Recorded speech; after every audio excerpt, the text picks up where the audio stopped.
Welcome to the Silent Podcast, where we are anything but silent.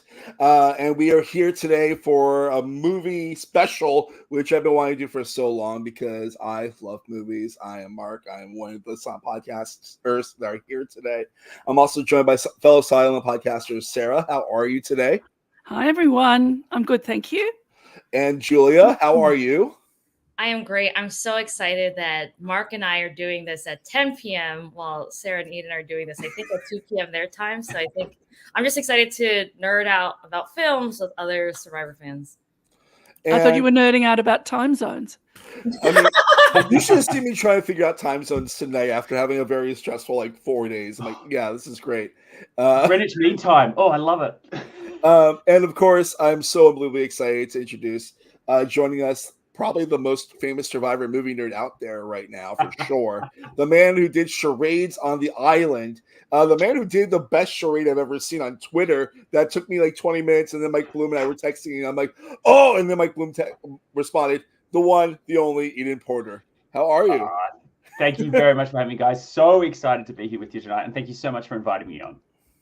Well, very happy to talk movies with y'all. As we all are aware, the 96 Oscars are coming up next week, and that's exciting. I mean, I think this is a pretty exciting year. We're not going to talk about every category per se, but we're going to be talking about all the big ones and some of the other exciting ones. Anyone want to just share their common opinions about the slate of movies that came out this year?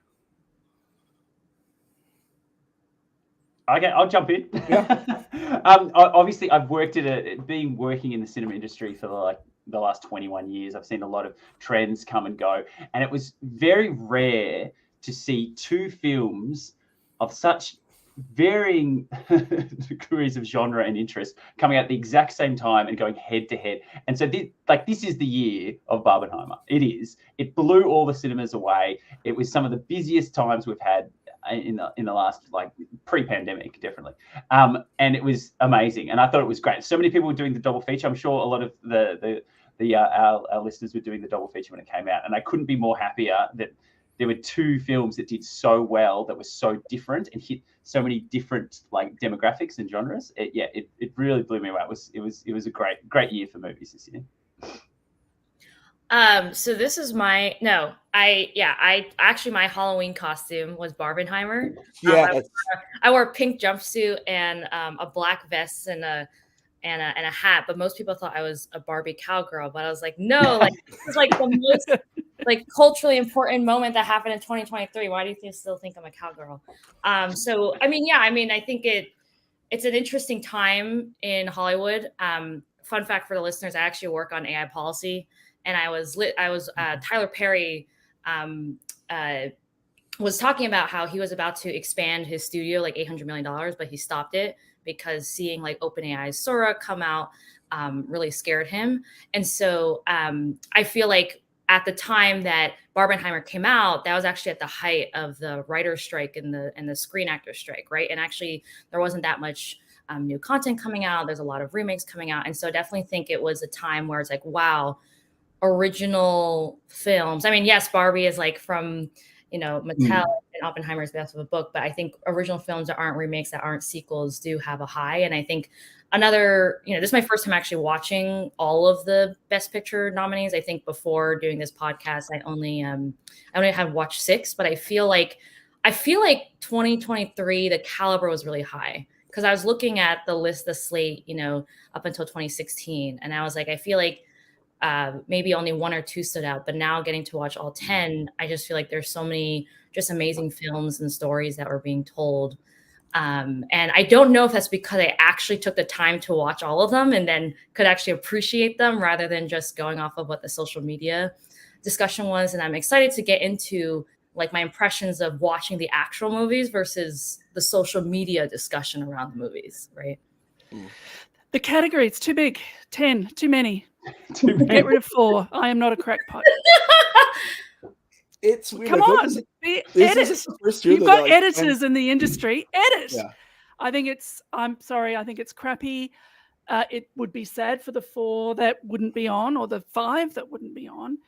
But if you're talking about the best of the best, the most excellent, if I may be so tautological, why is it 10? Well, why not 15? Why not every movie ever shown this year? I'm objecting and not a crackpot. However, I'm really happy to talk about all 10 of them. Why don't they do what the Booker Prize does and release a long list? This is our long list of 10, of which 5 will be nominated. And then you would give the attention to the ones that didn't make it through to the category. I just think it's lumpy, it's overblown, it makes the ceremony too long, like just on a practical level. And it is abnegating the responsibility that the Academy has to say, these are the sine qua non of the movies made in 2023. I've actually been thinking about that, like in terms of considering the whole slate. So like the Grammys have Best New Artist, even though not all the artists who are nominated are new. And I was thinking a lot of the films could be divided, not Best Picture and Best New Picture, but Best Director and Best New Director, because I do think there's a quality difference in people who have made films 10 times and people in which it's their debut. And I don't think that they should be precluded from being in Best Director, but I do think I agree with you. I definitely think all the other categories are a bit tighter, and I think the Best Picture, there is a way to play with it to still be like, this is the cream of the crop, but also acknowledge all the new talent that's coming into the industry. It is funny though, because when you work at the cinemas, the amount of people that just go, great, it's been nominated for Best Picture, I'm going to go see it, and it's a dog whistle. It is just like, okay, guys, I would not have seen this film otherwise, but I am going to see it now. And so in their own way, it is that idea of, let's get people to see some more good films. But I really like your idea of a long list of, let's just put like 15 on there and just say, this is the list of really good ones, and these ones are the nominated. That would probably be a way forward to still give some of these films recognition, because that's what it is at the end of the day. It's recognition to tell people, hey, these are some people that are pushing boundaries, that are doing some great work. Go check it out, please. Because otherwise, people just aren't seeing as many films as they used to, unfortunately. Yeah, I mean, I was a bookseller for 13 years, and it certainly works with the Booker Prize. People come in with the long list, so it gives the attention that you're talking about while keeping the actual nominations tight. I like your word, Julia, tight. But maybe I'm old-fashioned.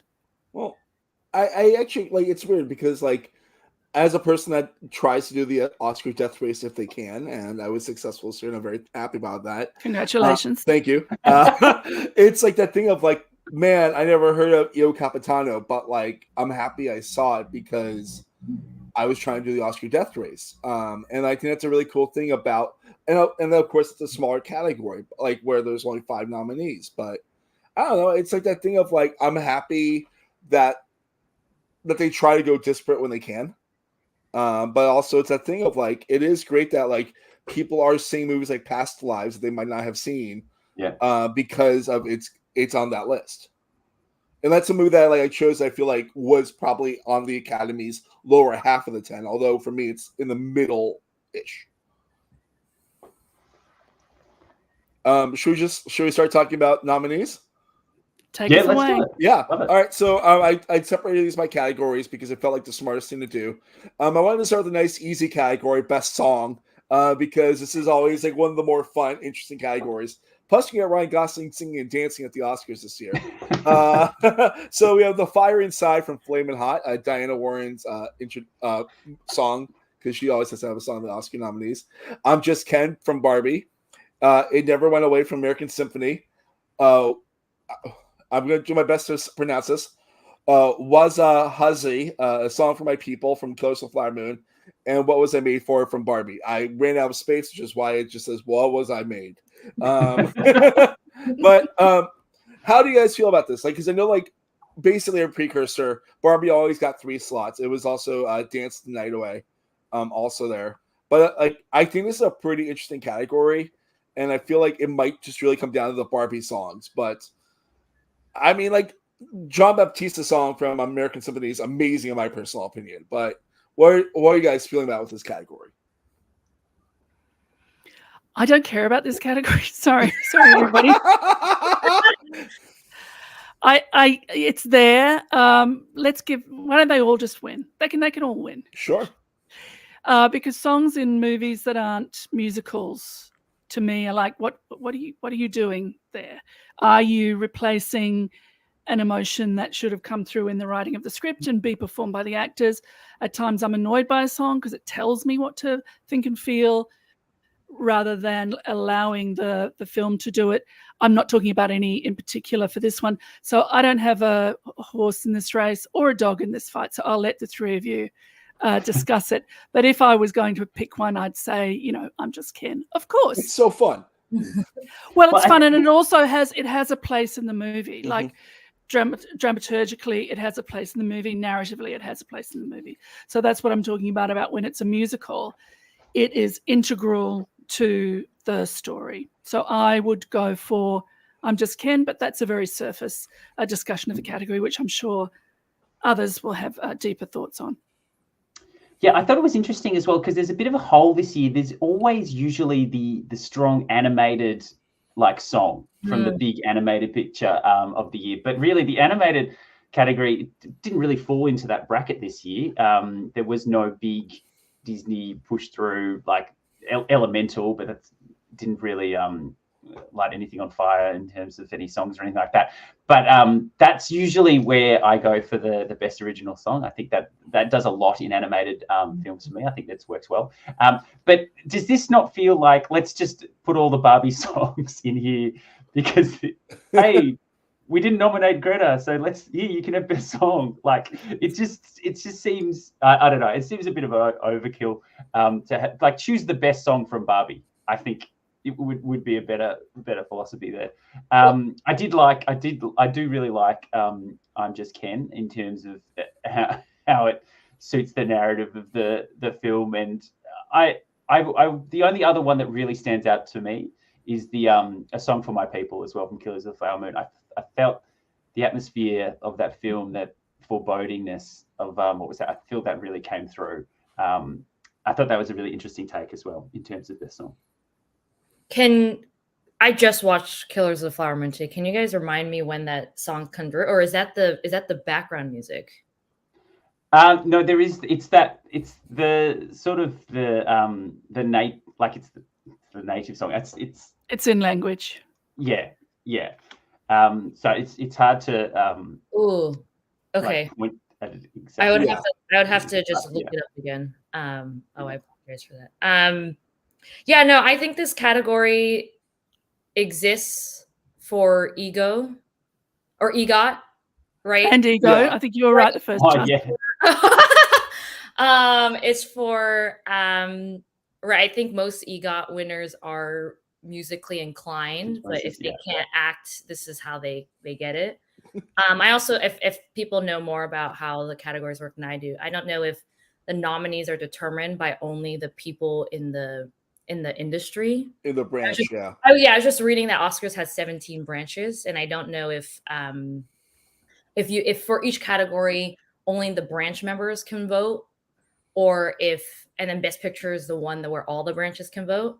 And because of that, I think that's probably why we have songs from maybe movies that are not as popular. But for me, I agree with you guys that I'm Just Ken has a narrative purpose, but I think What Was I Made For? I know I think it won a prize recently in the award circuit, but I actually just watched an American Idol audition of What Was I Made For? And it was brilliant. And all the judges like Katy Perry and Lionel Richie were like, this is the winner of American Idol. What was it? I don't know. I think What Was I Made For just really, I think helps the ending of the movie for me. And I mean, it's always stuck in my head. And so in terms of the one that stands out to me, it's that one. I hear that song and I start crying immediately. Yeah. Literally, I remember sitting in theaters after spending 4 hours and 40 minutes of Barbenheimering and just have my mind, because I did Oppenheimer first because I couldn't imagine doing Oppenheimer second. And then Barbie also destroys your soul too. It makes you cry out of every orifice. But you're like, I'm just watching and that song happens, and I'm just like, oh no. And I'm like, I'm gonna walk out of Barbie more crying than I did in Oppenheimer, which I did. But I really love I'm Just Ken, and I really think that like lyrically it's so fun. And I really want like more fun best original songs to win. Like, I don't know, it's like something about like It's Hard Out Here for a Pimp winning for like best song and stuff like that. Like where you're watching, like, yeah, that is a great song. It's a weird song that the Oscars chose to win. That's I don't know. I also really loved It Never Went Away, because like that's like the crux of American Symphony, which is this incredible documentary about John Batista making a symphony for it while his wife is sick. And it's just, John Batista is an amazing musician. It's on Netflix. It's fantastic. Was shortlisted for documentaries, but yeah, I think it's I'm Just Ken, in my personal opinion. Wow. Okay. All right. Sugar. Yeah. I mean, I think it's gonna be a Barbie song regardless. I just don't know which one. So, Julia, you have something to say? No, are we doing what our personal preferences, or are we doing what we think the Oscars? Very good. Ooh, good question. You could say both. Yeah.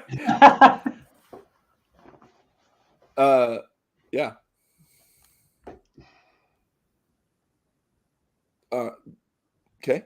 I guess I'll move to the next category then. Mm-hmm. All right. So as requested by Sarah, best editing. I got Lauren Seneschal from Anatomy of a Fall, Kevin Tent from Holdovers, Thelma Schoonmaker from Killers of the Flower Moon. I guess her name is Jennifer Lane from Oppenheimer, and Yorgos Mavropoulos from Poor Things. These are 5 really, really strongly edited films.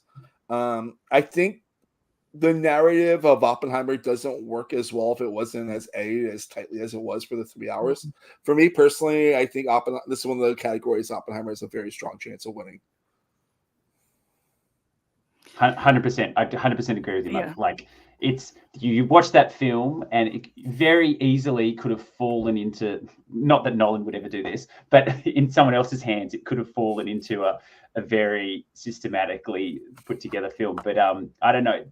The editing in it is just, for something that is extensively people talking for this entire, like the entirety of the film, there's this intensity and this movement and this energy in the editing that just keeps you, I just personally found it really engaging. I think it's, for me, it's a big standout for editing. I mean, I think that's probably the front runner to win, and that would not be a bad thing. But Thelma Schoonmaker has been working in Hollywood for a long time, and I would just like to shout out to her. I think people were making jokes online that like if she wasn't editing, the movie would have been like 4.5 hours long. Yeah. Even though we can get into this, even though I definitely think the beginning 2/3 of Killers of the Flower Moon is a little bit longer and it could have been cut down a little bit more. But yeah, I agree with all of you guys that Oppenheimer is probably a strong contender for this. I actually originally thought Zone of Interest was in this. And maybe I'm surprised it's not. Yeah, I think also in the terms of the movies that I think had the most effect for me for sound, and I don't know if we're doing sound, what were Zone of Interest and Oppenheimer, and so I wanna shout out Zone of Interest as well. Oh yeah, that sound design in Zone of Interest is haunting. Zone of Interest is so effective mainly because of how perfectly scary hearing sounds in that movie is. So yeah.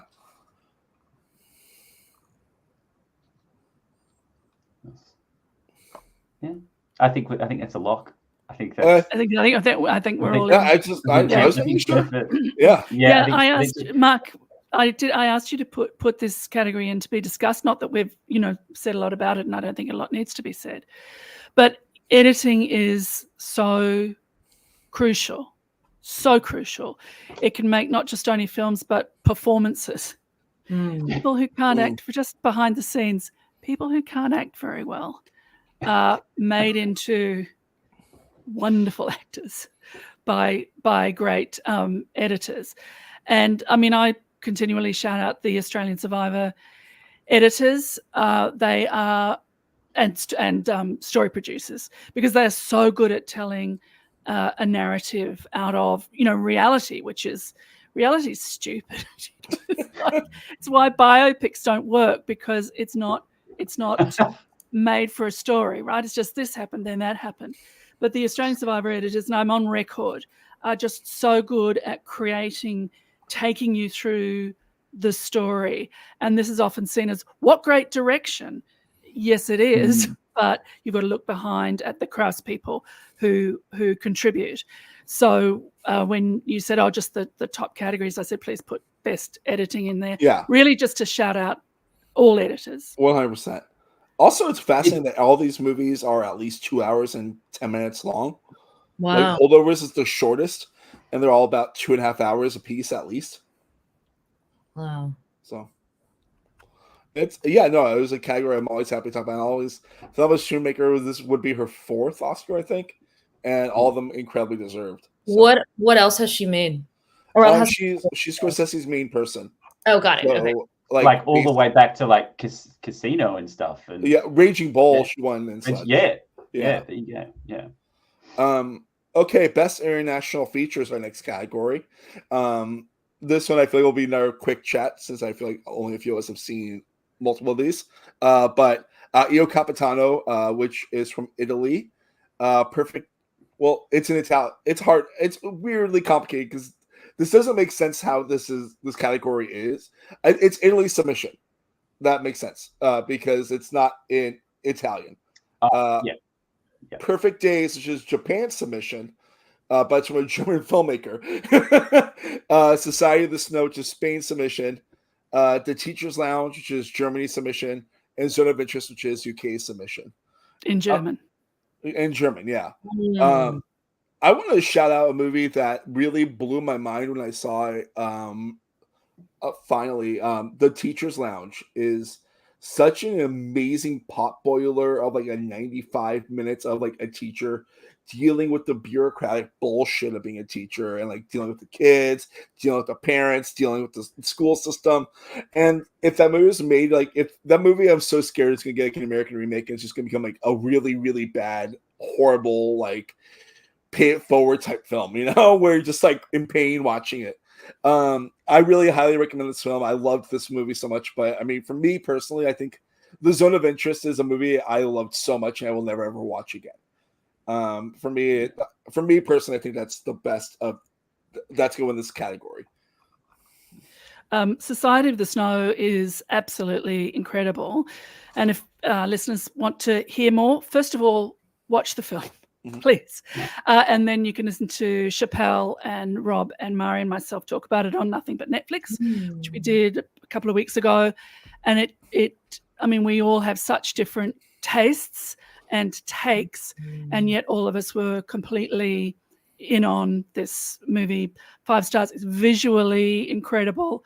It is a story that certainly I knew, was a legend in my youth, and has had various forms of being made, but it's just extraordinary. And my sorrow, Eden, was that it wasn't given a theatrical release in Australia, because I thought to see that on a big screen would have been just extraordinary. And the fact that it's extraordinary on my laptop just tells you a lot about it. So see Society of the Snow.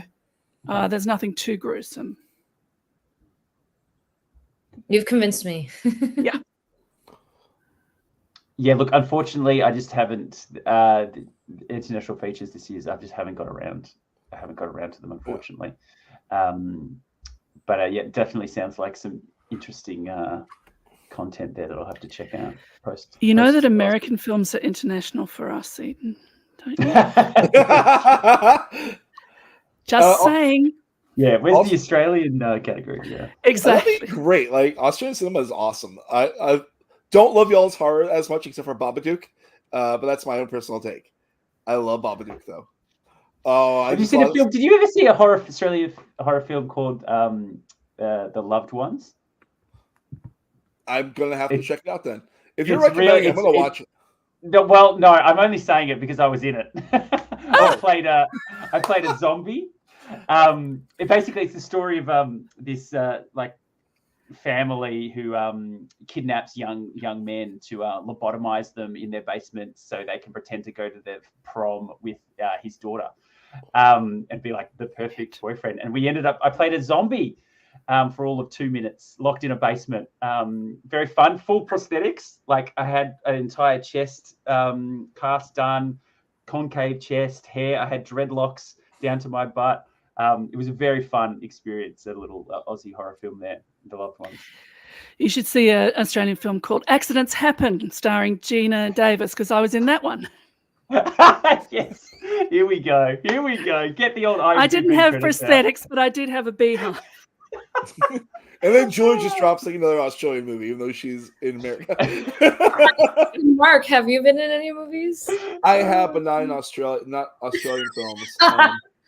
My biggest claim to fame is like as a passerby in a JetBlue commercial. But I was paid like $3,000 to be impressed in Jamaica, Queens. So, Love it. So Love it. I even did a stunt. I'd forgotten that. I did my own That's cool. stunt. Yeah. wow. I've never started anything, but my biggest claim to fame that most of my friends, it's like my obnoxious fun fact, is that I did musical theater with Ayo Edebiri, who won the Emmy. that's cool. So Love it. went That's to high school great. together, and we were in Hairspray together, and so it's been really Ah. good to just see her soar. Yeah. I also want to shout out before we're done with this category, Io Capitano is a harrowing fucking film.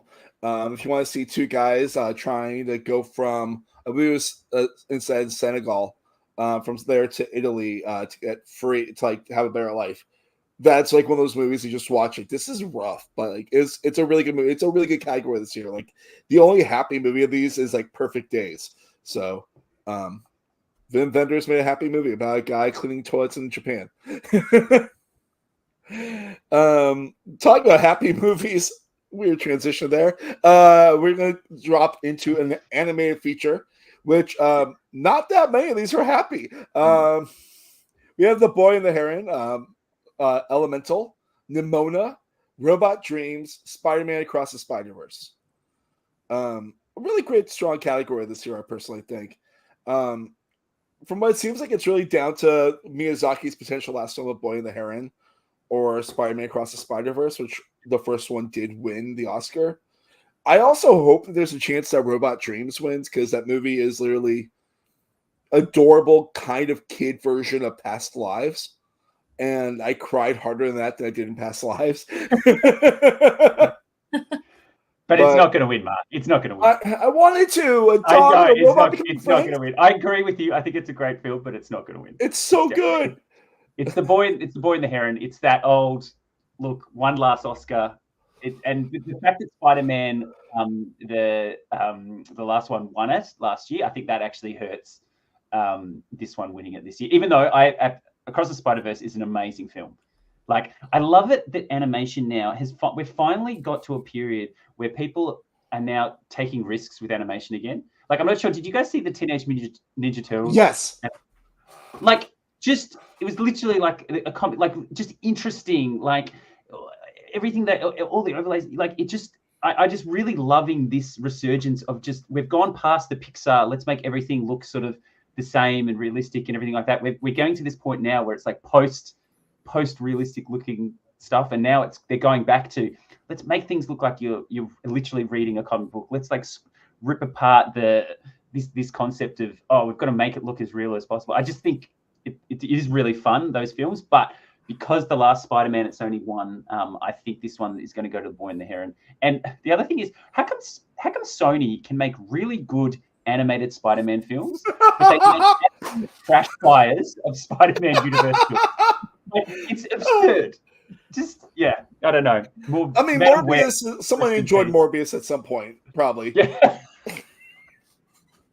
The fact that Morbius that Sony bought into the fact that it was being memed to the point that they re-released it and no one still saw it. And it was the biggest joke on Sony ever. Like, yeah, no, I can't believe it. And then they poured they pulled across Paul Michael Keaton into that universe, and I'm sure he's shaking his head now as well. So, The Boy and the Heron for me, I think it was fabulous, and I think it's going to be like a see you later to Mizuzaki. Yeah, I think The Boy and the Heron is the lock as well. But I mean, the first Spider-Man was my favorite movie of that year, and I actually thought Spider-Man Across the Spider-Verse was even better than the first one. So I just want to acknowledge that it blew my mind, and yeah, I don't know. More, it's unfortunate that it's up against all the other great contenders in this category. It's interesting, this thing of, is it the best, or are we bringing in, track record? Are we bringing in Jessica Tandy's about to die? She never got an Oscar. Quick, give her one for not a very good film that didn't have a director as far as the Oscars were concerned. Nominated for Best Picture, no nomination for the director. Do we think about things like, oh, well, last year this happened, so this year this happened? Mm-hmm. And that's leaving aside the idea of who else are you in the category with? In another year, you would have won. Are you Anitra, who should have won Drag Race, but you could not possibly because you were with the winner? So it's all taste as well. We can talk as much as we like about, to people who know what they're talking about, like the four of us, and the Academy to a lesser extent, can talk about what is good, technically why things are good. We can break it down, but it does come down to taste in the end. Like, I decided to make a list, a ranking of the top 10 films, not the top 10 films, the nominated films. And none of them, apart from one, are ipso facto better or worse than any of the others. It comes down to taste, my response, potentially the day I saw it on. I mean, This is why it's an honor just to be nominated. But it's great to win, but it's also essentially meaningless. It's not meaningless financially, as Eden points out, but yeah. Yes. Boy in the Heron is going to win. Boy in the Heron? Yes. Yeah, no question. Yeah, agree. I mean, and not because and it's not that it doesn't deserve it. It is a confluence of reasons why it will win. Well, I also think a lot of the movies just across are about craft and love of art and the filmmaker's own journey, right? And so I think The Boy and the Heron, it's a very meta movie, and I think the Academy likes to acknowledge movies with meta narratives. Makes them feel smart. Yeah. And that ending will make you cry. So I think Pixar really need to pull their finger out and do another good film. They haven't had a really good film for a while. When was the last one, Eden? For me, really good Pixar film. I like Inside Out. Yeah, I thought Inside Out was amazing. Yeah. Agreed. And I'm really looking forward. I'm sure you guys have heard that the sequel is coming out. They're going back to the well for an Inside Out 2. And I'm really looking forward to that. So hopefully they can pull it back. But that was the kind of Pixar film that really emotionally, like that. Yeah, that was it. Bingo Bango. You know, her imaginary friend. God. God, don't. I don't think. Oh my God. Like stuff like We'll that. all start crying now, right? Yeah, and just not to like Elemental. It just wasn't anywhere near. It wasn't good. They can do. I know. I'm just like, so like Nimona is really good. I actually enjoyed it a lot. I thought it was interesting. Like that was kind of like a medieval story, but like a very queerly told medieval story. And I like that was done like the way it was. I think it's like I think 4 of these movies are fantastic, and then Elemental is there too. Yes. Yeah, exactly. Yeah. Did Pixar make Bao?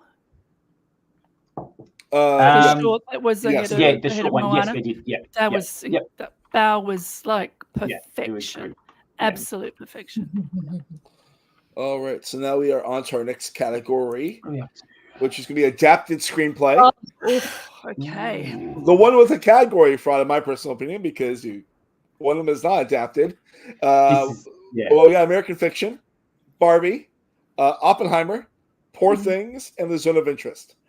This is a tricky category because, like, obviously Barbie is adapted from because it's a toy, and the rest are actually like books, really good books. I've started reading American Prometheus, the Oppenheimer book, which is dense. I don't know. This is a tricky category for me. Do you think it should be renamed to us based on previous properties or based on a previous? I think adapted. The concept of the adapted screenplay has always been it needs to have some sort of source material book, and I think you're right. Let's change the name of it. If you're going to change the name of it, then you're going to open it up to all sorts of things. But Barbie being in this category for me was a bit like, really, is it an adapted screenplay? I'm not sure. I don't think it is. I definitely think of the categories, this is the hardest one I had a time. This is the hardest one I had. This is the hardest category for me because I feel like it makes me think more deeply about how I felt about the film, but also I guess how well the film did in terms of adapting the original source material. And I think those are two different things. So, for example, American Fiction is probably not my favorite of the Best Picture nominees. And I went to my local library to go borrow Erasure and there's a 28-week wait. So I've not yet read it, but I'm very fascinated. I was reading about Erasure and how it seems to have two narratives. One, it's like his family struggle. The other is actually the novel that is being written. And I was curious if I read Erasure, would I have a better impression of American Fiction? Because I couldn't tell what was intentional and what wasn't, and how much of American Fiction was trying to be meta or how much of it was actually trying to be genuine. I couldn't tell if the characters were not fleshed out on purpose and it was supposed to be our reaction towards the characters on the screen. And so I don't know, it's a movie that I probably struggled with the most. And then I know for Poor Things, basically this was the movie that Yorgos Lanthimos, he wanted to make. And basically, made other movies in between. And he actually met with the author and was like, do I have your permission to have these certain types of interpretations? So I think he definitely treated source material with a lot of care. And Oppenheimer, similarly, this is where it's cool, where it's like my work intersects with the film, and we can get into that more. But one of my basically the author of the book came into. I didn't get to support the meeting, but basically the author of the book came into my workplace, and people were able to meet him. And so, and I think in my field, Oppenheimer is very highly regarded because, scientists aren't really depicted on the screen. And so, how do you turn 800, 900 pages into this most revelatory? So it's really difficult. I actually don't know if I have chosen yet. Adapting from the source, the first thing you got to do is not be reverent, because you're turning it into something completely different. And so my own nomination for an Augie Award came from I adapted a Patrick White short story. I actually met Patrick before he died, of course. And the rigor that I went through to get past his literary executrix was very, very high. But once she said, yes, you can have the rights to adapt this into an opera, she was completely hands off. And I needed that. And I made substantial changes because I'm writing an opera. The libretto's 25 pages. And the short story is almost a novella, The Cockatoos. So from my own experience, I know that obviously there's a reverence is the wrong word. You like something, it resonates with you, you respond to it. But if you're an interpretive artist, if you're adapting something, you have to follow where it leads you, not where people want to see the exact outcome from the book. So I know people talk about reverence, and I sort of understand what they mean, but I also think that interpretive artists also need to have freedom and not feel shackled. When you have a literal property, I talk about properties meaning film, book, whatever, but a literal property like Barbie, and the way that the organization holds on to it and its expression anywhere, I think that would be very, very difficult. The fashion designer in Australia currently who's doing a collaboration with Disney, and the nightmare of the Disney Corporation, and everything, not just the designs, but the swing tags and the labels. Yeah, we deal with that. We deal with a lot of that. I know, I feel the pain. Yeah. Oh. I think adapting, I think you've hit the nail on the head. It's about adapting something. It's not let's move this onto the screen word for word exactly like it is. It's got to be, the filmmaker has got to put their take on it and turn it into something new, because that's what it is. It's creating something new out of the inspiration of this. That's what I find it comes best from. And for me, I think Oppenheimer, what they did with American Prometheus, I think it stays true to that, elevating the material into something bigger. Yeah, I think for me it's probably Oppenheimer or Poor Things. Just because like the world of Poor Things is definitely on that, obviously in the book, but like also like painted more specifically in the screenplay, and then like everything in that regard. But yeah, no, this is a tough category. I think this is one like the ones that's like more like you can throw the dart at any of these five and be like, yeah, it deserves it. I think American Fiction is the one that's been getting traction on the award circuit.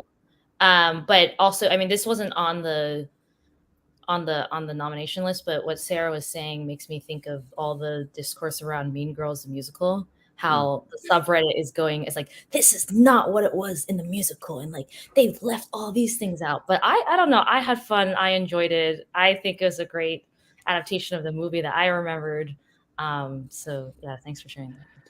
Yeah, I think Zone of Interest for me, considering it as an adapted screenplay, and even thinking about if I didn't have subtitles, would I understand the story? And I would. I mean, this is an amazing thumbs up for an adaptation. My personal favorite probably would be Poor Things, but I think it's going to be Oppenheimer. Yeah. Oppenheimer's got a lot of momentum going in for next week, that's for sure. Now to get the probably easier to predict screenplay category, which is original screenplay, which we have Anatomy of a Fall, The Holdovers, Maestro, May December, and Past Lives. See, to me, Maestro belongs in adapted because it's adapted from something that actually happened, which was his life. Ooh. So that means all biopics should be adapted.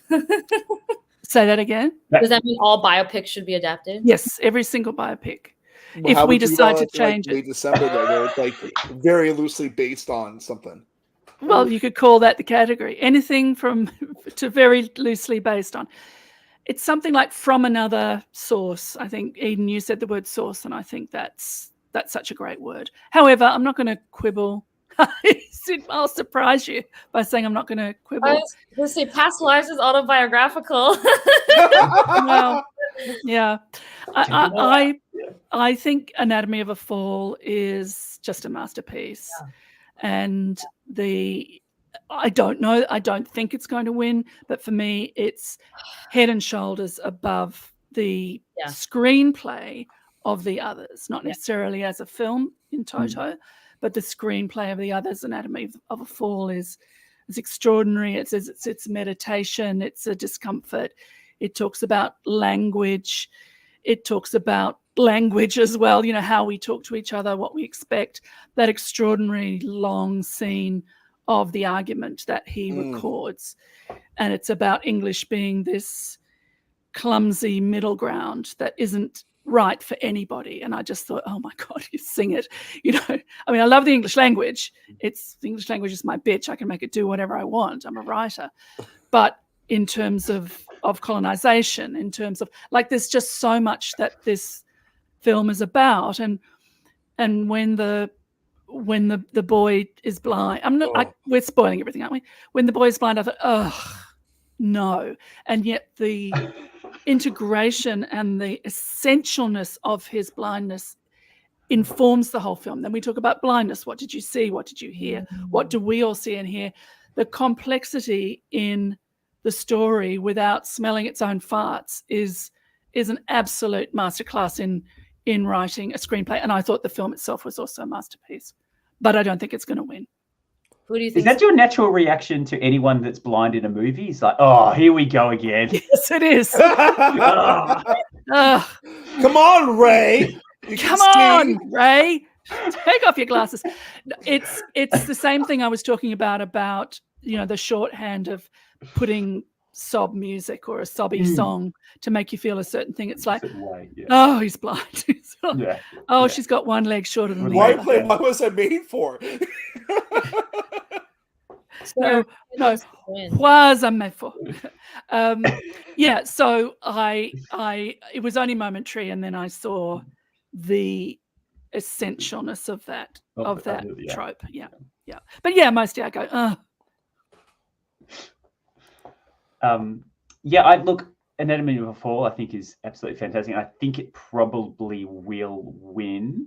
Although The Holdovers, and it may just be because I watched The Holdovers last. It's the last one I watched, but I will probably talk about it more with Best Picture. But I really enjoyed that.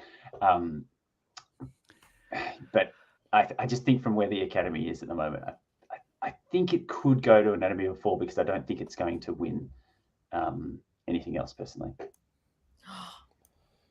Don't say that. And also get ready to fight about The Holdovers. Oh, you didn't like The Holdovers? I hated it. Oh my God. Wow. Okay, this is going to be interesting. This is going to be great. This is going to be very interesting very soon. For me, I think it comes down to 3 different movies. I think Anatomy of a Fall is astounding, and I'm really happy that Sandra Hüller is getting a lot of recognition because I've loved her since I saw Tony Erdmann, which is the funniest movie that should not be as funny as it is considering it's 3 hours long in German. Regardless, I think May December was one of the best movies of last year that got very little love and respect for understandable reasons.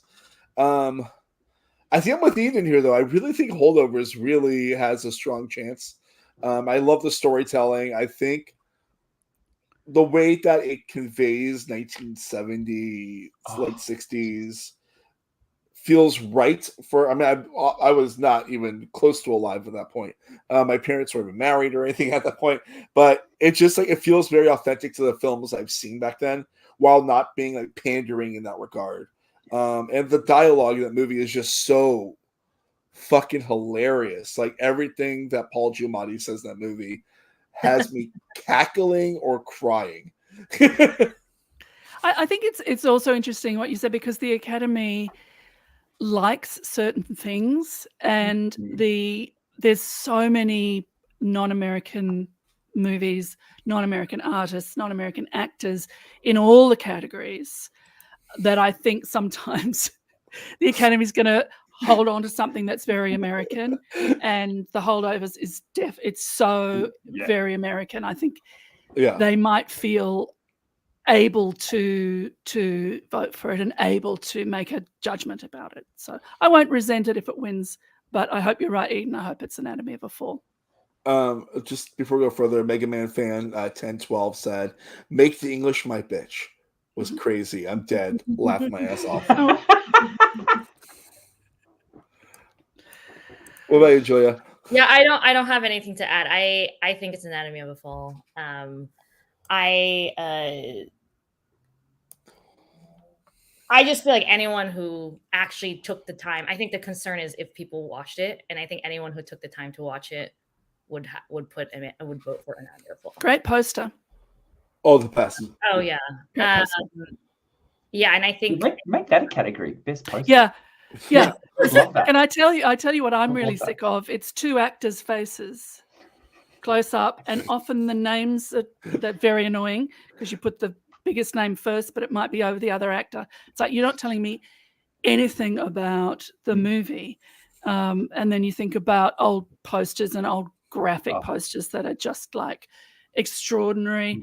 And these don't tell us anything. And then you get a poster like Anatomy of a Fall and you go, yeah, thank you. I don't know what the story is, but I'm moved. Drawn into it. Yeah. Awesome. All right, now we're getting into our big ticket categories. Mhm. Probably the easiest one to predict, in my personal opinion. Best Supporting Actress. We have Emily Blunt in Oppenheimer, Danielle Brooks for The Color Purple, America Ferrera for Barbie, Jodie Foster in Nyad, and Divine Joy Randolph in The Holdovers. I actually do like all five of these performances.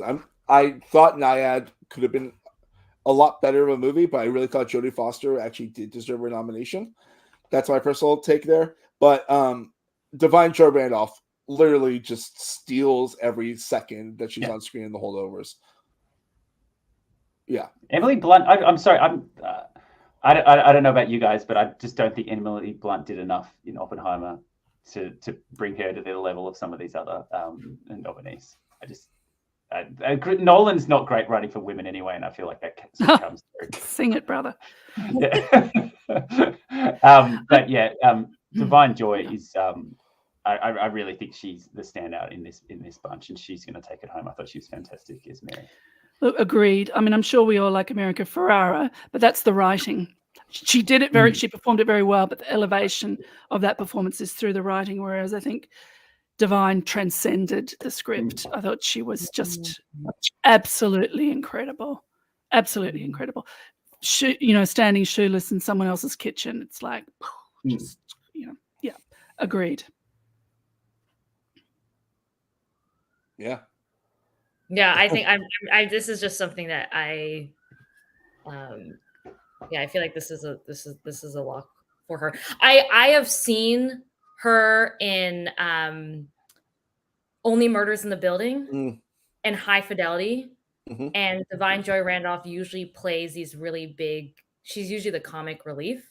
So to see her in this role is just really amazing to see, like a breakout role be like a dramatic role. And it's really cool to see this sort of range for her. So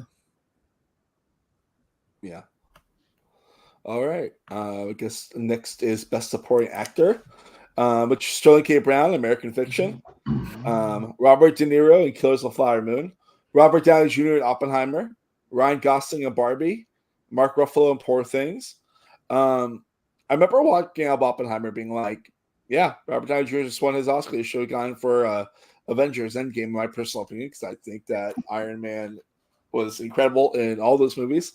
But him as that shitty asshole of a villain in Oppenheimer just really is just so good, in my personal opinion. I mean, also, like, I remember watching American Fiction, like walking out and being like, wow, Sterling K. Brown really deserves some like love and acclaim for this movie. This is like back like when it first got released, and I'm like, I was really happy to see him get nominated because he's great in that movie too. This is a really strong category, but for me, Robert Downey Jr.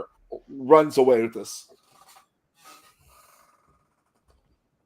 yeah, I think it's between RDJ and Ryan Gosling probably, just because I think Ken is the most well fleshed out character. Oh, that sounds terrible. He's plastic. He's plastic.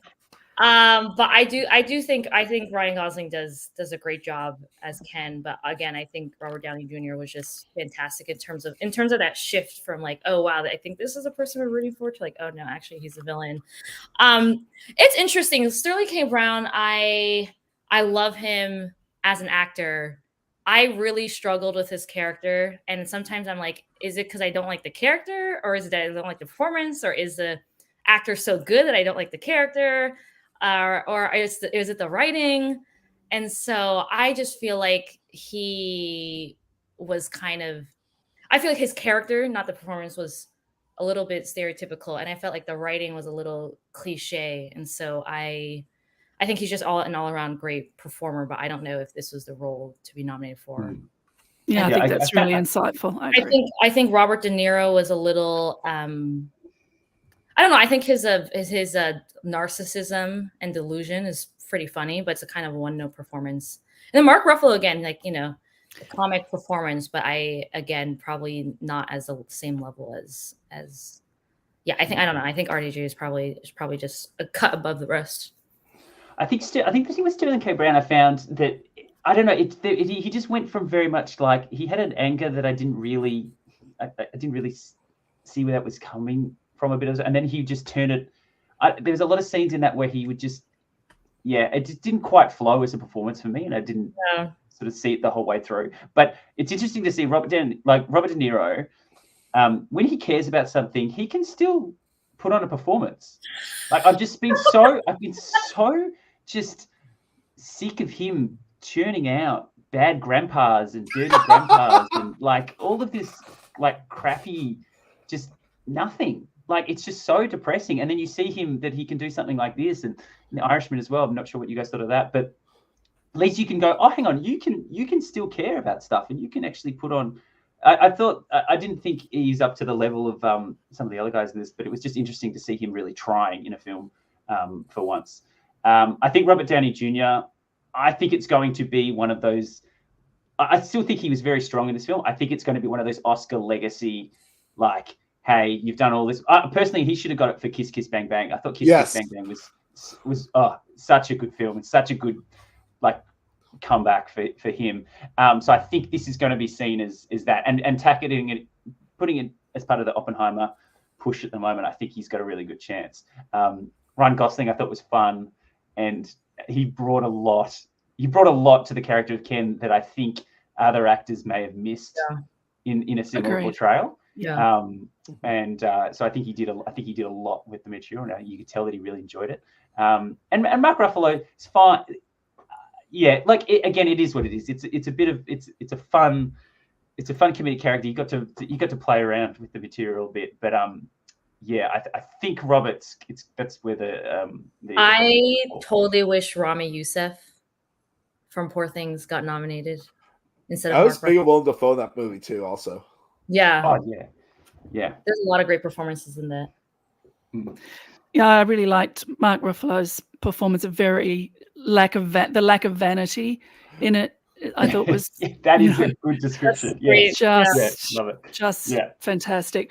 But and it is actually quite an even category. I think you can squint and see Sterling K. Brown in amongst the ill-advised movie that I think American Fiction was, but I think it's going to be Robert Downey Jr. And part of it is the Oppenverse, Juggenheimer, but also again a legacy. You've done a whole lot of good work, so here's one we can hang your Oscar on. Yeah. All right. Now we're getting to Best Actress, Ooh. where we have Annette Bening in Naiad. Lily Gladstone in Killers of the Flower Moon, Sandra Huller in Anatomy of a Fall, Carey Mulligan in Maestro, and Emma Stone in Poor Things. Now I feel like for the Best Actor and Best Actress, we're probably all down like 1 or 2. Honestly, I think. For me personally, it's so weird because like we got one actress here, my personal opinion, that is one of the best actresses out there in Hollywood and gives probably her career best. And then we have another actress who's incredible, who's not quite a lead, but is literally anchor of the movie.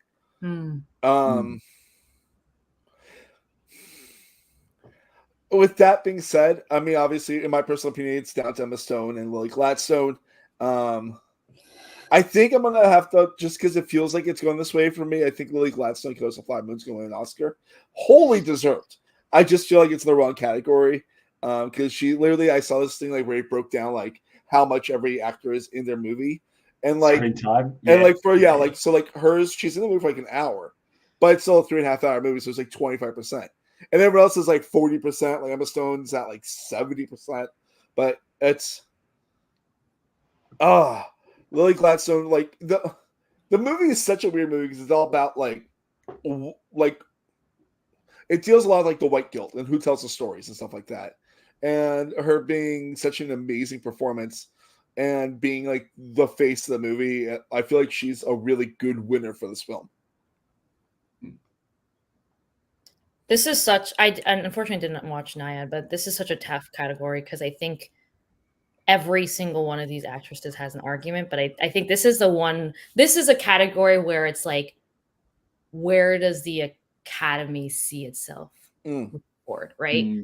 Again, top career performance from Emma Stone, such a wide range. Like I think I was telling my friend, like she went from like being a baby to being a full grown woman and just the comic aspect of it, the physicality aspect. I mean, there's the physicality for Lily Gladstone and Carey Mulligan as well for being, and so I felt like for me, as like Emma Stone has this huge range versus Lily Gladstone, it's a very subtle, restrained, pain performance. So the most recent movie I just watched was Maestro, and every single time Carey Mulligan was on the screen, I was crying. Like every single time, I was in tears. I could just feel the pain and the struggle, and it's a little bit more of I don't want to say flamboyant, but or flashy. It's a little bit more of a. I think the pain that she was in is similar to the pain that Lily Gladstone is in, but it's a different presentation of it. And also Sandra Hüller, right? She's also stars in 2 of the Best Picture nominees, is also just incredible. And so, yeah, I think I feel like the Academy is going to give it to Lily Gladstone in terms of the recognition of, where they want to see the direction. But I actually, if I were a voter, I would actually vote for Carey Mulligan, mainly just because I was really moved by her performance just the entire time she's on screen. And yeah. Yeah, this to me is probably the hardest one to see which way they're going to go between Lily and Emma. It's so close, and like you said, it's where does the Academy see themselves? And to me, it could go either way. Like again, Emma, this is probably some of her best work in terms of the range, and like you said, the physical nature of that role to go to be able to give an actor the ability to go from infantilhood to where she is just have fun with it, and just to express yourself and just throw away a lot of those shackles. If I have to pick, I'm actually going to go with Emma, even though I think looking at those performances as well, couldn't get 2 more different performances exactly in terms of just sadness, just behind the eyes sadness, and just doing so much with just such, like, there's not even, probably doesn't even have that much dialogue, Lily, in the whole film, but it's just that presence that just overwhelms you in that film. This is really hard for me. I think Emma might nose it out, but 2 absolutely fantastic performances in what was a strong year for actresses. Yeah, it's not impossible to say what the Academy is going to do, but it's almost impossible for each of us to select. I mean, Sandra Hüller is to do something so plain. Not that what Emma Stone did is not difficult and a great expression of her artistry, but the kind of work that both Lily Gladstone and Sandra Hüller are doing, and Sandra in both her film roles that are here at the Oscars, that ordinariness is real. Well, Lily Gladstone's not ordinary, but the ordinariness that Sandra Hüller is performing. Yes, she's accused of her husband's murder. That's extraordinary, but the character is a woman, and no bells and whistles until we get to some bells and whistles. And I think that's very hard. And that kind of quiet performance is undervalued, I think, by the Academy. I don't think it will be in Lily Gladstone's case. I think that's where I would imagine the Academy is going to go. But all these performances are fantastic. So I'm not going to say who my favorite is because I don't have a favorite. Fair. Do you know, Sandra, did she film both of both of them almost back to back. Anatomy of Fall and Zone of Interest. She must have. Yeah. That's an incredible year. And I mean, you would think maybe that she is, you see Zone of Interest, and she has a particular Germanic physicality, that almost stomping that she does, and you can think, oh, that's just the actress, and then you see her in Anatomy of a Fall, and you go, oh, yeah, no. So when we talk about physicality, it's in everything, even these small things. But I think that the sheer, it's more than charisma. There's a luminosity to Lily Gladstone, and the way she commands the screen so simply is worthy of. They're all worthy of winning. Let's not talk about deserved, but I think that's where the Academy is going to go. And to do that next to people like Leo and Robert, in amongst some of these other people, I know, and she stands out in between all of those people as the force of that film. So I'd be really happy if she does want to come on. You're just like, because you watch that movie and it's about Native Americans, and but it's like being told by the white people, and you're like, why is this happening? Like in the movie, obviously, like with that amazing coda of the ending with Scorsese's cameo, and it's like, oh, I get what he's doing. But I mean, he can only tell it from the white perspective because he's white. Sorry. Well, yeah. I mean, it's that thing though. Like it's a cool. She's amazing in that movie. She just holds her own while she's probably dying for like a third of her performance. Like that's true. Like she's Wasn't it originally? It was going to be Leo was going to play the detective, and it was going to be more of a procedural of figuring out who the murderer was, and then they sort of that white savior thing sort of came in again, so they sort of tried to shift it a little bit. But interesting. Yeah, I'm actually reading the book right now because I love the movie so much. I really wanted to read the book, and the book's great. But it's literally about the FBI coming in. The first 80 pages is basically like setting up like the first 2 hours of the movie. And then, like, the rest of the book is literally Jesse Plemons' character leading it.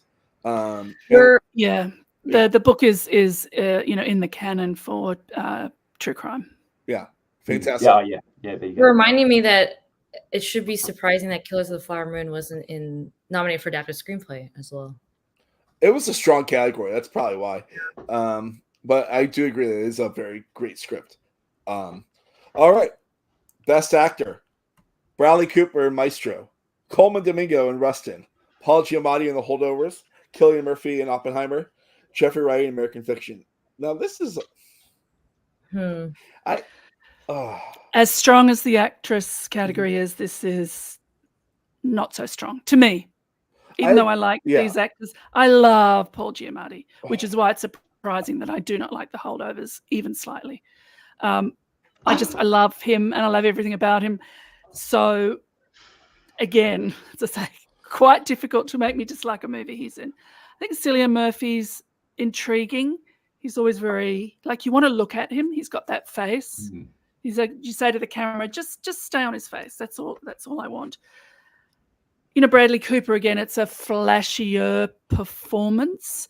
And it's an adapted performance because he's basing it on a real person. I think Jeffrey Wright was let down by the director, so that's what I think, because he's a good actor, and I haven't seen Rustin, so I can't speak of Coleman Domingo's performance in that, but again, a good actor. So I feel very underwhelmed really by this Best Actor category, so I'll let others speak because I don't want to be negative. How desperate is Bradley Cooper for an Oscar? Oh, so desperate.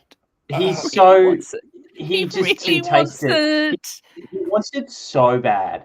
Just the projects that he pushes and picks. It's just like Maestro is in any other year. It's like Oscar bait. Like, this is it. This is what's happening. It just happened to be up against Oppenheimer and some of these other. Like, I think Oppenheimer took over as this wave that we've talked about in terms of people's perception. But I think Bradley he wants it so bad and he's trying so hard. And I just this is not his year again. But to me, it comes down to Paul and Cillian Murphy as well. Just both phenomenal performances, and I'm really interested to know what your reservations are for the Holdovers, because to me, No spoilers.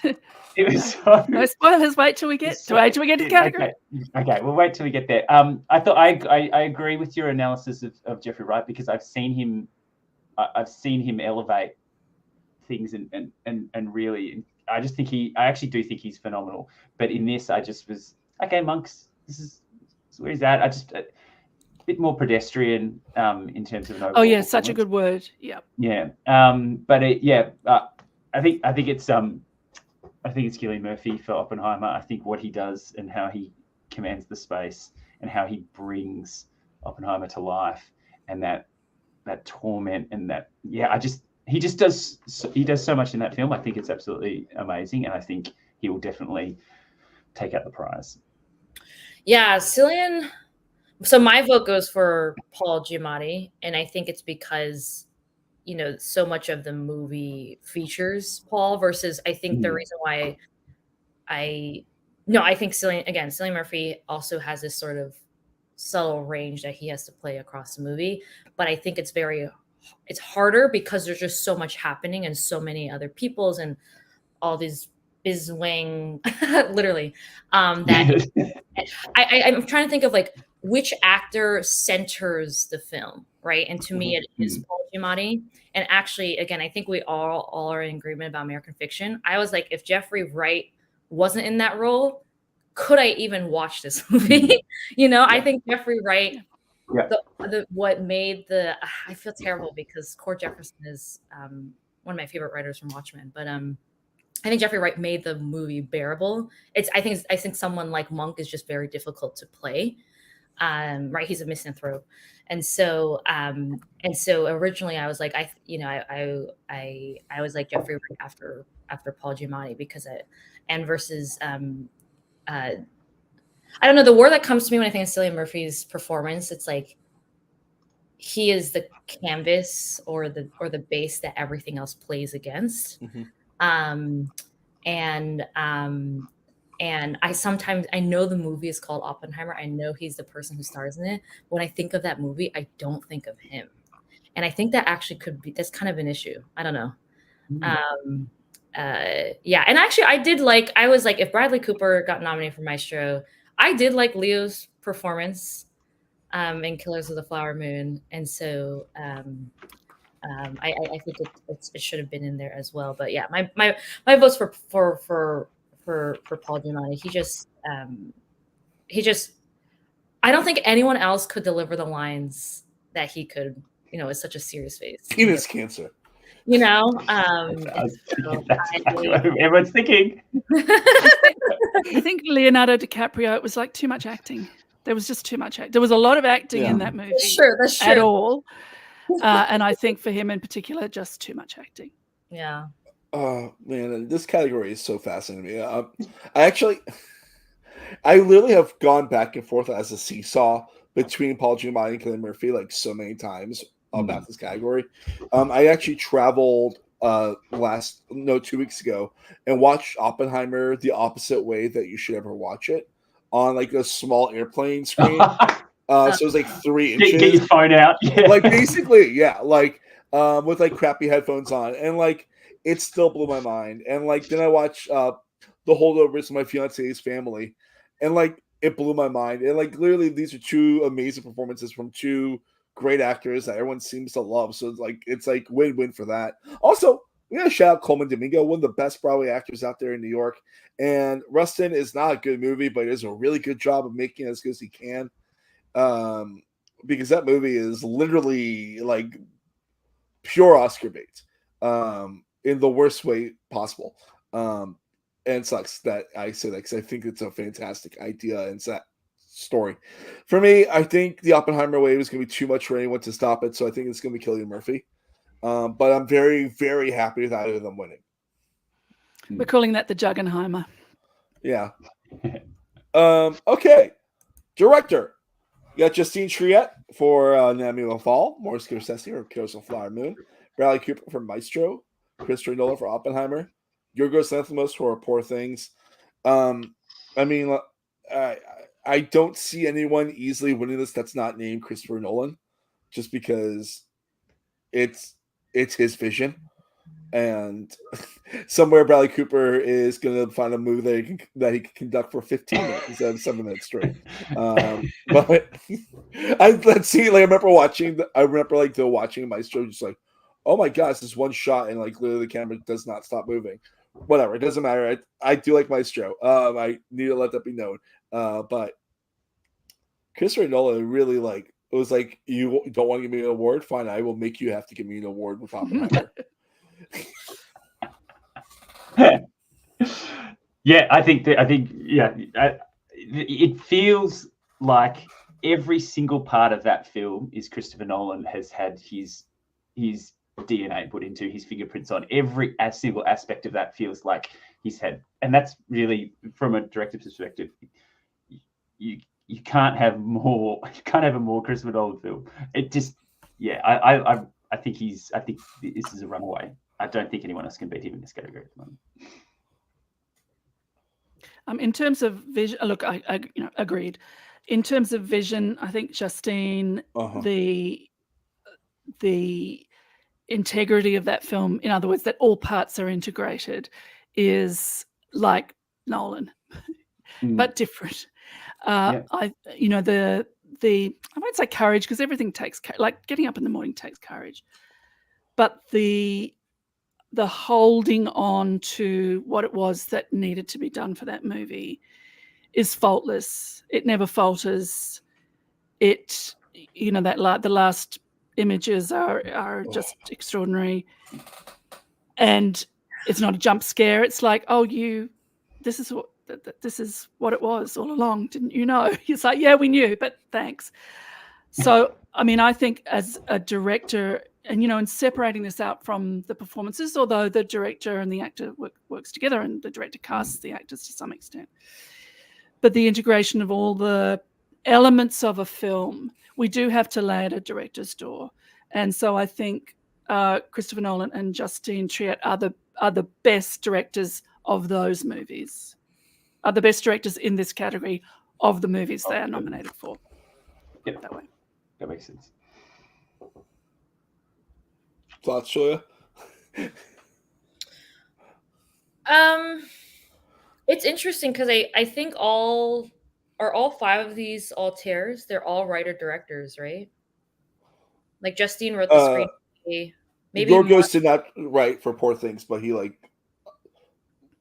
was someone else that wrote the script for Poor Things. Oh, interesting. Okay. Yeah. It feels like you did, though, right, Julia? Yeah. Right.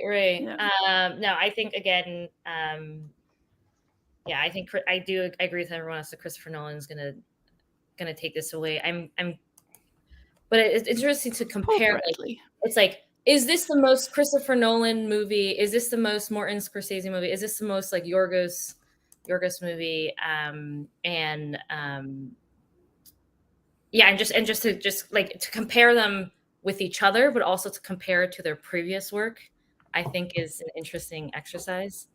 But yeah, I agree with what Sarah said, like in terms of the integration of just everything, of just how, and I was doing this because I was like he was just like a conductor of all these little pieces.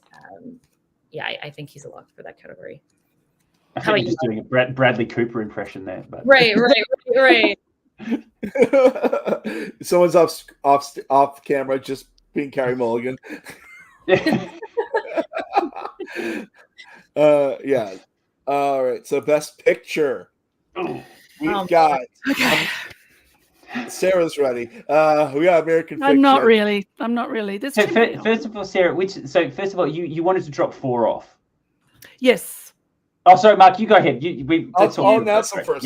Suddenly, Eden's starting to host. You didn't say waiting for over an hour for this. Sorry.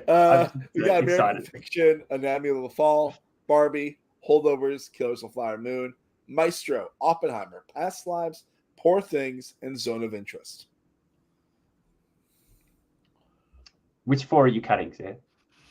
Well, my top 3 are Zone of Interest, Poor Things, and Anatomy of a Fall. And then I get into trouble. So all down. I'm dropping the Holdovers. It's no surprise. I'm dropping American Fiction. I'm dropping Past Lives. And then probably I'm dropping Killers of the Flower Moon. Oh, Whoa. Tough, right? Interesting. Okay. That's I mean, it's not my job. That's the Academy's job, and they failed to do it. Yeah, one chance, Academy, you fucked up. Yeah. Okay. Well, let's start. Should we just start with the Holdovers? Let's get get to the meat of it. You think we've done enough soon Preamble, on, yeah. next time on. Yeah. Look, I don't want to yuck anyone's yum, and I can absolutely see why people would think this was a great film. So I'm not going to shout about how can you possibly think that. What a piece of... For me, it was incredibly dated. And I thought, okay, well, that's good. Like, it's good that it's dated. The point. No, it's good that it's dated. I thought it was, it set in that time. Great. But that's not dated. Dated was, look, for me, it was an uninteresting idea, performed certainly well by Paul Giamatti. But there was nothing about it for me. Nothing. And I'm the person that lived through that time out of this whole panel. I was there, Not Massachusetts. I was there, man. You don't. I was there, man. You didn't know. But I would be much more interested in hearing what you loved about it than carrying on about what I didn't like about it.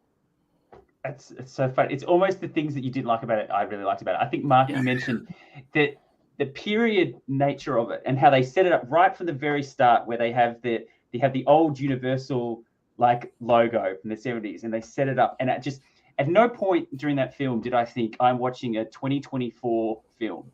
I felt I had found this old 70s film that I was rediscovering. I was like, and to make me think like that, I was like, wow, they've done a lot of work to get that to that point.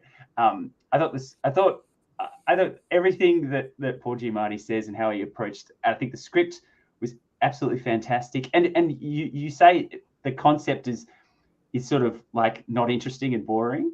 Not interesting to me. I didn't say boring.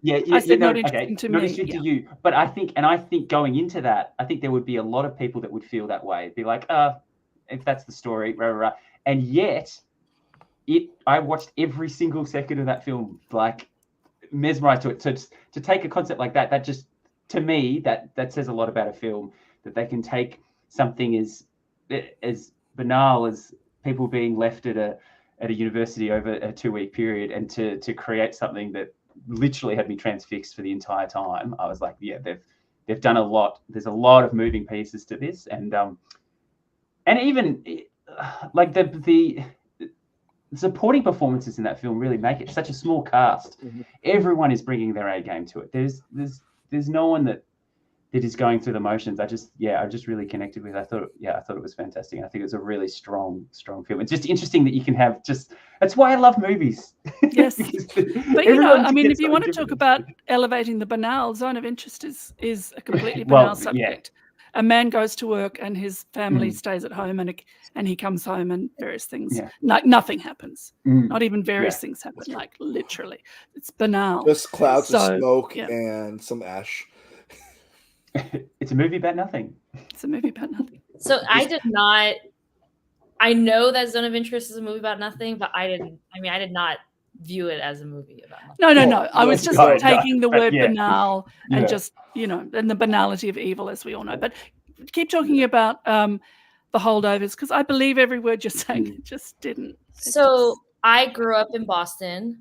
I went to a prep school in Boston. I took Latin for 7 years. And I think The Holdovers is an example of, if it wasn't nominated, I wouldn't have gone to see it, despite the fact that I love Paul Giamatti. Oh, maybe because it's like how interesting could my high school be? Like, this is how this seems like it could be a dated movie, and therefore it could be predictable. And like when I think about the movie, yes, it kind of was like, oh, this is like this. I mean, this is the best way possible. This is like screenplay 101 of all the notes you have to hit, but it still surprised me. Uh-huh. And I think, I think the part that I really like the most is the fact that And maybe some people would have an issue with this, is when the kid says, "Oh, my father's dead," and Paul Giamatti assumes that they're going to cemetery, and in some way his father is dead. And I think that there were and I also thought originally this is going to be like a buddy comedy with like all of the 4 kids at the prep school. Yeah. Like, I just feel like every single scene that came on screen, I was like, oh, okay, this is where we're going. Oh, we're actually going to Boston, and so it's when they get rid of all those characters, they just get rid of them. They just, they build all these characters up, and then they suddenly go, "Oh yeah, they've gone now." It's like, hang on, what? Yeah. Right. And so I think the holdovers is where it's like, I think it's going to go in this direction, and it doesn't. But the end is like, oh, all of this made sense, and the ending was just perfect. And so I think for the best picture category, the thing that I have been struggling with is and Sarah's brought up taste, right? There's no actual objectivity in terms of these movies. Maybe there are buckets that there are consensus around, but it's like how much it exceeds my expectations or lets down my expectations.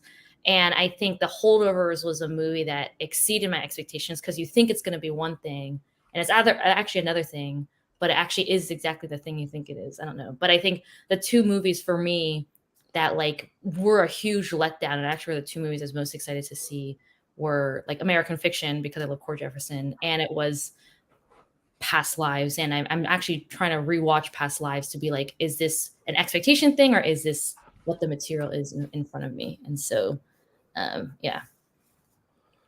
And I think the other movies, so the movies I would drop immediately is probably American Fiction, and I think Barbie. I don't think I could drop 2 more. See, for me, I always loved Past Lives from when I first saw it in the summer when it was released in the States. I loved it, and it's really weird because part of it is seen at my favorite spot in the whole city of New York, the Jane Carousel, like the beautiful scene of them like meeting up at the carousel, and like I'm watching that movie, and then what I'm about to say was not intentional. When I proposed to my fiance later in the summer, I did have my favorite spot in the city, which is the Jane Carousel.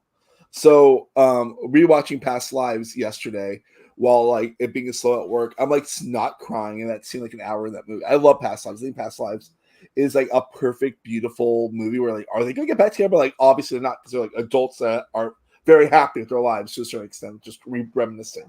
And like Past Lives to me is just it's that movie, the last scene of that movie with her walking back and it's just windy, and you're just like, oh my god, that's just nature. That's just like, it's an independent movie. Nature just made it windy that day, and it's like perfect. Poor Things is the movie that like I feel like I haven't talked enough about in this episode, because I think like Poor Things is so mind-blowingly good, like because it could have been so bad if one of those million things is off in that film. I think Poor Things is a movie that out of these 10, it's gonna be like one of the ones that people think about the most highest in like a decade from now. Like it's that thing, like you watch a movie and then 10 years you're like, oh yeah, that one Best Picture. Like, was it good?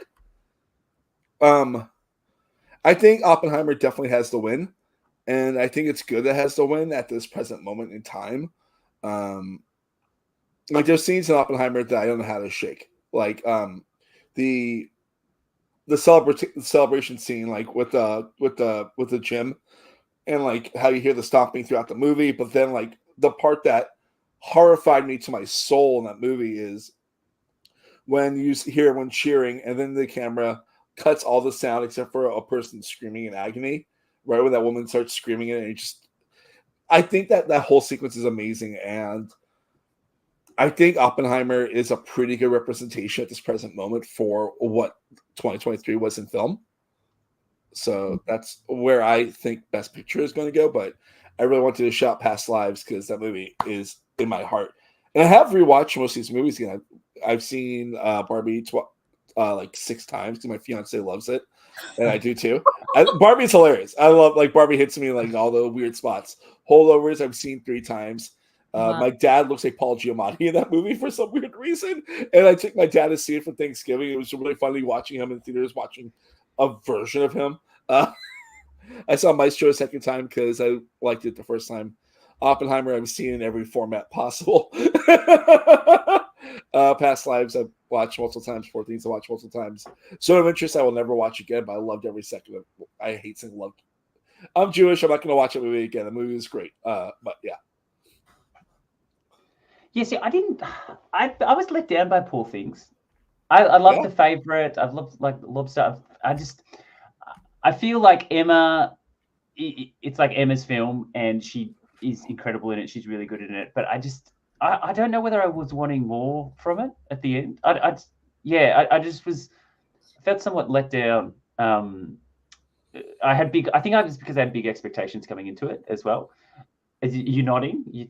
I think Poor Things is an example. It's perfect. Loved it. Yeah. I think Poor Things is an example of you compare it to his other work, right? And I think Poor Things, for what I think could have used some more editing is I did think there were a lot of. I don't know if every single sex scene had a narrative purpose, and I also think I think a lot of people have been calling it like I when I walked out, I was like, this is just Dogtooth and Barbie, and I think it's Yorgos's vision of what Barbie is, but I think the ending was a little too. It was beautiful, but also a little too neat. That's what I felt as well. I was expecting something. Usually Yorgos, you expect something a little bit deeper, a little bit more edgier, and I think this is the narrative of like, oh, this is the movie that has made the most money, even though it's like one of the raunchiest. It's the one that's like palatable, and therefore it's like Barbie, right? And so I think I walked out of it being like, wow, that's such a beautiful movie, but also still having some critiques about it, but yeah, I don't know. I think I feel a little bit conflicted about Poor Things as well, similar to Eden. Yeah. I think American Fiction just isn't at the same level as some of the other. I think we've discussed that a little bit already tonight. Such a shame. This trailer was brilliant. Yeah. The trailer was incredible. I cannot wait to see this movie. Yeah. How exciting, how contemporary, how difficult and uncomfortable and wonderful and strange and funny this is going to be. Should have just watched the trailer. Well, that's how I feel about Past Lives, because Past Lives was a trailer I watched like 5 times, 10 times. Yes. It was the perfect trailer I've ever seen. And then I remember in the movie being like, oh, I think the trailer's better. Oh, these are the beats. Yeah. Like the trailer hit all the beats in the movie. And I guess there's 2 scenes where it's like the bed scene and the last scene that really elevated the movie. But this is I thought it was going to be the second coming of Wong Kar-wai, and I think I think they thought that as well. I said to Mark before we started, for me, this film was just smelling its own farts, and it was a waste of actors. It was a waste of the actors, who I think are wonderful. It wasn't terrible, but what it's doing in Best Movie, I don't know. And this is an example of like, I was just thinking that Past Lives and American Fiction are clearly the director's first film versus all of the other films. It's they've had time to really figure out the story that they're trying to tell. And I think both Past Lives and American Fiction do a lot of they do some shortcuts. But Sarah, you said you loved Poor Things every moment. Yes, I did. Yes. Just loved it. Do you think it's his best work? I'm going to say yes. Whoa. Okay. Yes. I think I know what you mean about the ending. It's very pat, but I think to great effect. To great effect. The design is incredible. The ideas just, set my brain ablaze. But, I'm not going to argue for it. I think that one is definitely, like, we can all agree that it's a well-made film in the same way that I will begrudgingly agree that The Holdovers is a well-made film. And then it comes down to what resonated. Was there something that seriously didn't work for you? In which case, take it out. And there was nothing in Poor Things that spoiled my utter delight in the film. I think Oppenheimer is going to win, but my heart really wants Anatomy of a Fall to win. I think the only other movie where my eyes were glued to the screen, that I felt the same way, was actually Uncut Gems. Uncut Gems is a little bit different, where it's like, oh my god, I'm constantly anxious. But Anatomy of Fall was like, everything was just a revelation. Like the dog, like the sun, that dog deserves an award. Yeah, Snoop. just the difference between what is the camera and then what is the recording, and the different angles, and just yeah, I think Anatomy of Fall is definitely my favorite movie of the 10. Oppenheimer is probably the second. But I think Oppenheimer I just have a feeling that most people haven't seen Anatomy of a Fall. And so Oppenheimer is gonna get it. There's just nothing wasted in Anatomy of a Fall. I mean, the chalet that they live in is so sort of emblematic of their lives, and you don't understand them in a way that you don't understand any couple from the outside, and then slowly with the revelation you understand more, but you never completely understand them. And we've been so her, like we are her, and then they have that argument where she's absolutely right, but she's kind of repellent and pitiless in that argument. I didn't ask you to do that. If you want to write, just write, really brushing aside all of his objections. And so I just think there's something that, and talk about integration. And plus, I think it's really interesting to see the French legal system at work, which I've seen in quite a lot of movies lately. So I'm getting used to it, and I really like it. I really like the way it works. So we've come up with two more categories: best animal and best poster. So I think we should be able to see them both. And Anatomy of Fall wins both. Yes. But then Zone of Interest, there was the black dog in Zone of Interest who was fabulous. Yes. And the poster was really weird in Zone of Interest, how it just shows like the house in the courtyard and then blackness above it. It's like it's like Sandra Huller has like her yin and yang movies for herself. But yeah, I think Oppenheimer. I think we're all sort of in agreement that we probably feel that Oppenheimer's going to take it off. For me, it's Oppenheimer, Holdovers, and Anatomy of a Fall are my three standout ones there. But I think Oppenheimer, for everything we've discussed tonight, is probably going to take it. I mean, I don't think we've talked about Barbie enough. Barbie's great. Barbie's but awesome. I don't know what it's. Yeah, we haven't really, have we? Yeah. I think because we all just like it and it's great. Yeah. It's much easier to talk about things we don't like. Isn't that terrible? I think we should also talk about what movies that got nominated in other categories they want to shout out. Like, for example, for me, I think visual effects might be going to a movie that cost $15 million. And I got two of the little guys behind me. Godzilla -1, which is literally one of the best movies of last year. And what they did with $15 million on visual effects is insane. And it's the first Godzilla movie nominated for an Oscar.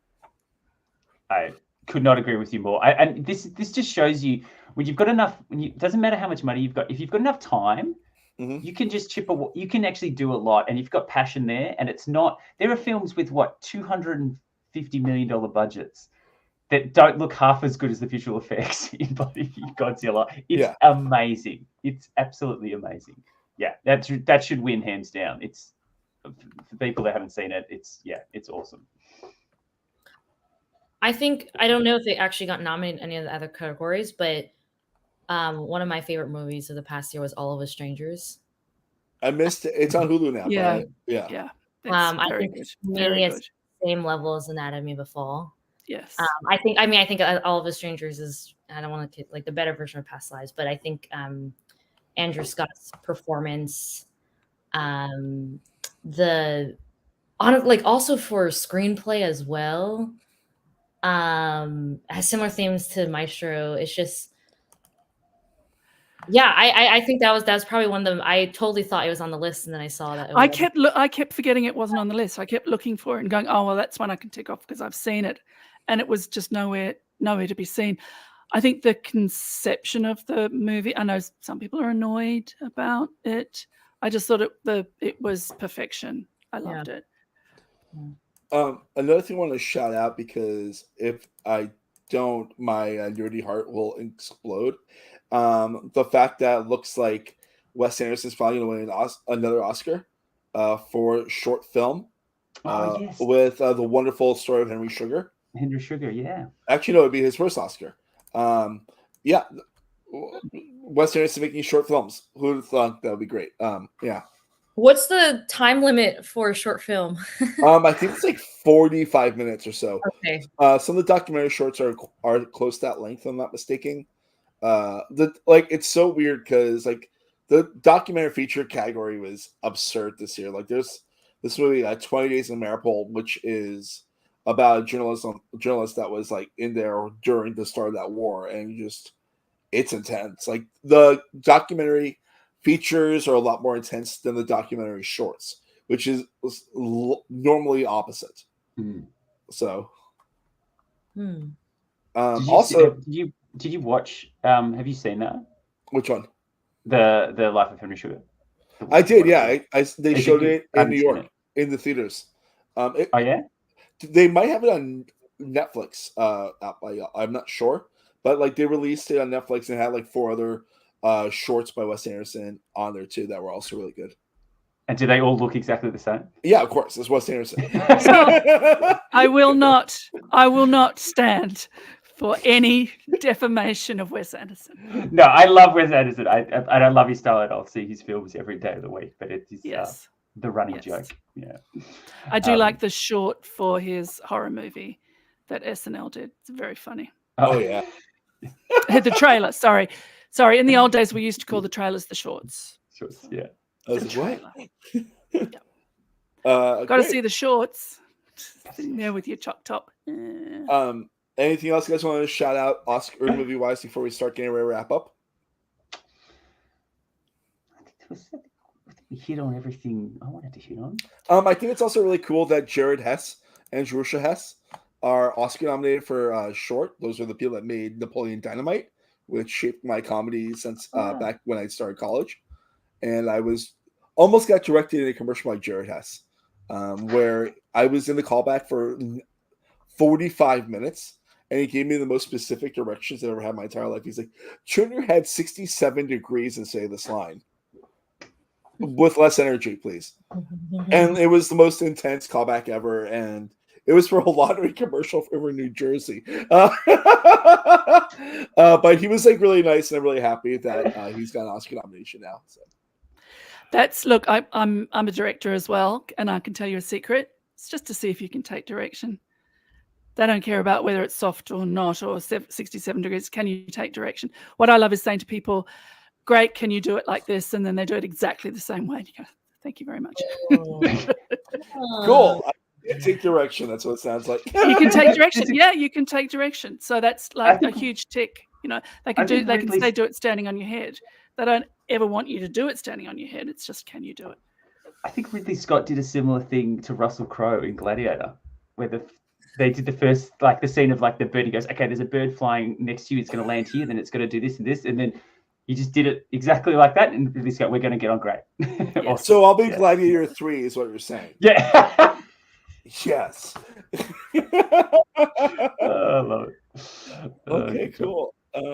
Wrapping up, does Sarah, what do you have coming up, and how can people follow you?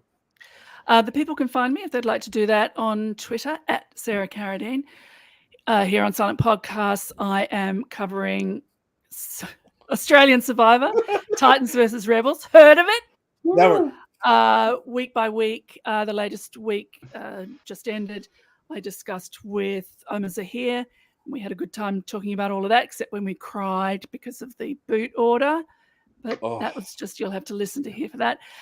And your Aussie Queens, Annabelle Fiddler, and I will be getting you ready for Alone Australia, which is coming up at the end of March, season 2.